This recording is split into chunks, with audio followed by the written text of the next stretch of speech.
Hello বন্ধুরা, আমার নতুন একটা ভিডিওতে সবাইকে জানাই অনেক অনেক ওয়েলকাম। আমি অনেক দিন পর আবার নতুন একটা ব্লগ দিচ্ছি, তো চলো শুরু করা যাক। সকালবেলা ঘুম থেকে উঠে আমি জেনারেলি কিন্তু বিছনাটা গুছিয়ে নিই, তারপর বাকি সব কাজগুলো করি। এখন ঘড়িতে সময় হচ্ছে 10:30। আমি কিন্তু একটু আগেই ঘুম থেকে উঠেছি। এটা এরম নয় যে আমি এত বেলা করে ঘুম থেকে উঠেছি, আসলে আমি সকালবেলা একবার উঠেছিলাম ঘুম থেকে। আমার যে পোষ্য রয়েছে তার শরীরটা একটু খারাপ, তো তাকে সকালবেলা খালি পেটে ওষুধ খাওয়ানো ছিল, তো সেটা কিন্তু আমি একদম সকালবেলা উঠে কিন্তু খাইয়ে দিয়েছিলাম। এবং আমার বর কাজে চলে যাওয়ার পরে আমি একটু আবার ঘুমিয়ে পড়েছিলাম, যেহেতু ঠান্ডা ঠান্ডা ওয়েদার, তো চোখটা লেগে গিয়েছিল শুয়ে থাকতে থাকতে। তো উঠে সমস্ত কাজ দেখছো আমি করে নিচ্ছি, বিছানাটা সুন্দর করে গুছিয়ে নিচ্ছি, চাদরগুলো ভাঁজ করে নিচ্ছি। আর এতগুলো চাদর কম্বল পরার পিছনেও কিন্তু একটা রিজন রয়েছে। কারণ দেখো, শীতকাল যেহেতু কম্বল তো গায়ে দিতেই হবে, কিন্তু এই দুটো চাদর এটার কিন্তু একটা রিজন রয়েছে। কারণ যেহেতু আমাদের আগেই বললাম যে আমার পোষ্য রয়েছে, তো ও কিন্তু আমাদের সাথেই ঘুমায়, তো ওর জন্য একটা আলাদা চাদর দিতে হয়, কারণ ও আমাদের এই চাদরের মধ্যে ঘুমাতে চায় না। আর কম্বলের নিচে চাদরটা দিই এই কারণে, কারণ আমার একটুখানি ডাস্ট অ্যালার্জির প্রবলেম রয়েছে। আমি যদি শুধু কম্বল দিয়ে ঘুমাই তাহলে কিন্তু আমার হাঁচি শুরু হয়ে যায়, সেই জন্য আমি চাদরটা নিচে এক্সট্রা করে দিয়ে তারপর ওপরে কম্বল চাপাই। আর জানো তো, আমার ঘরে প্রচণ্ড ধুলো হয়, কেন জানি না। ঘর যদিও বা রাস্তার উপরে, কিন্তু এই রাস্তায় তো গাড়ি ঘোড়া চলে না, তারপরেও এত ধুলো হয় প্রতিদিন। কিন্তু আমাকে সমস্ত জিনিসপত্র একটু হলেও ঝাড়তে হয়, কারণ যদি আমি একদিন দুদিনের বেশি না ঝাড়ি তাহলে একটা ধুলোর আস্তরণ পুরো পড়ে যায়।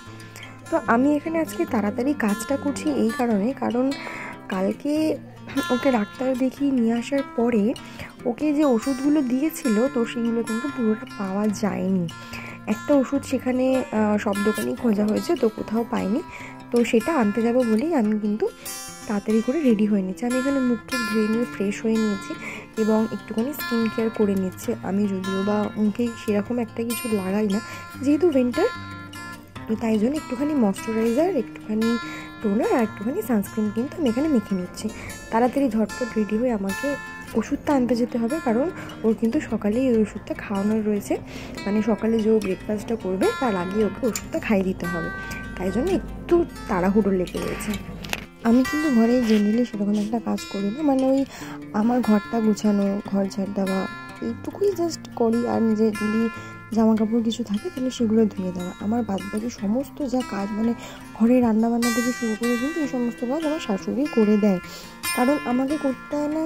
কারণ উনি একটা টাইমে কষ্ট করেছে, যখন নতুন বউ হয়ে গিয়েছিল, তখন উনি যে কষ্টটা করেছে উনি আমাকে সেই কষ্টটা দিতে চায় না। এই দিক থেকে কিন্তু আমি খুব লাকি। আমি কোথাও বেরালে এসে যদি দেখি যে ঘর আমার নোংরা রয়েছে, তো সেটা কিন্তু আমার একদম পছন্দ হয় না, যার কারণে আমি সকালবেলা ঘরটা গুছিয়েই বাইরে যাচ্ছি। তো ঘর গুছিয়ে নিলে কি হয়, এসে যে ওই একটা সুন্দর গুছানো ঘর দেখি, এটাতে কিন্তু মনটা শান্তি হয়ে যায়। তো আমি কিন্তু যাব আমার ননদের সাইকেল নিয়ে। তো আমি সেই সময় হয়তো ভিডিও করতে পারবো না, তাও ট্রাই করবো, যদি ভিডিও করতে পারি তাহলে অবশ্যই তোমাদের সাথে বাকিটা আমি শেয়ার করার চেষ্টা করবো। আমার স্কিন কেয়ার কমপ্লিট হয়ে গেছে, আমি ড্রেস পরে চলে এসেছি। আমি এবার চুলটা একটুখানি কম করে নিচ্ছি, কারণ সকালবেলা উঠে আমি ফার্স্ট চুল কম করি, তারপরে কিন্তু আমার সারাদিনে কম করা হয় না। মোটামুটি ওই মাথার উপরে একটা ঝুঁটি বেঁধে রেখে দিই, ঘরে থাকলে যা হয় আর কি। আর দেখেছো আমার এখানে জামাটা একটু সেলাই খুলে গেছে, আমি খেয়ালই করিনি, ভয়েস ওভার দিতেই এখন খেয়াল করি। যাই হোক, বাইরে তো কেউ দেখতে পাইনি, কারণ এর উপরে আমি জ্যাকেট পরে নেবো, তো সুতরাং দেখার কোনো সম্ভাবনা নেই। পরে জামাটা মনে করে সেলাই করতে হবে। তো জ্যাকেট ফ্যাকেট পরে নিয়ে কিন্তু আমাকে এবার বেরিয়ে যেতে হবে। যাওয়ার আগে মনে করে আমি প্রেসক্রিপশনটা নিয়ে নেবো, কারণ প্রেসক্রিপশনটা নিতে ভুলে গেলে কিন্তু আমি ওষুধটা নিতে পারবো না, কারণ ওষুধটার নাম আমার মনে থাকছিল না, এতটাই খটোমটো একটা নাম। তো ওষুধ টাকা সমস্ত কিছু আমি গুছিয়ে নিয়ে নিচ্ছি, যেহেতু সাইকেল নিয়ে যাবো তাই জন্য কোনো পার্স নিলাম না। আর এই যে আমি ওষুধ নিয়ে চলে এসেছি, খুবই ক্লান্ত। এই ওষুধটা পেয়েছি, যেই ওষুধ লিখে দিয়েছিলো সেটা পাইনি, কোনো দোকানে নেই, তো ডাক্তারের কাছ থেকে সাবস্টিটিউট লিখিয়ে তারপর নিয়ে আসলাম। দুপুরবেলা খেয়ে দিয়ে ঘুমিয়ে পড়েছিলাম, বিকালবেলা উঠেছি। আর এই যে এনাকে দেখো, বললাম না আমার একটি পোষ্য রয়েছে, ও গেটের সামনে দাঁড়িয়ে রয়েছে আমার বর আসবে বলে, কিন্তু বুঝে যায় যে ও আসছে কি আসছে না, আমরা বুঝতে পারি না। এ দেখো, আমার বর চলে এসছে, সেই বিছনায় শটাং করে শুয়ে পড়েছে, আর একজন আমার বরের কাছে গিয়ে বসে রয়েছে।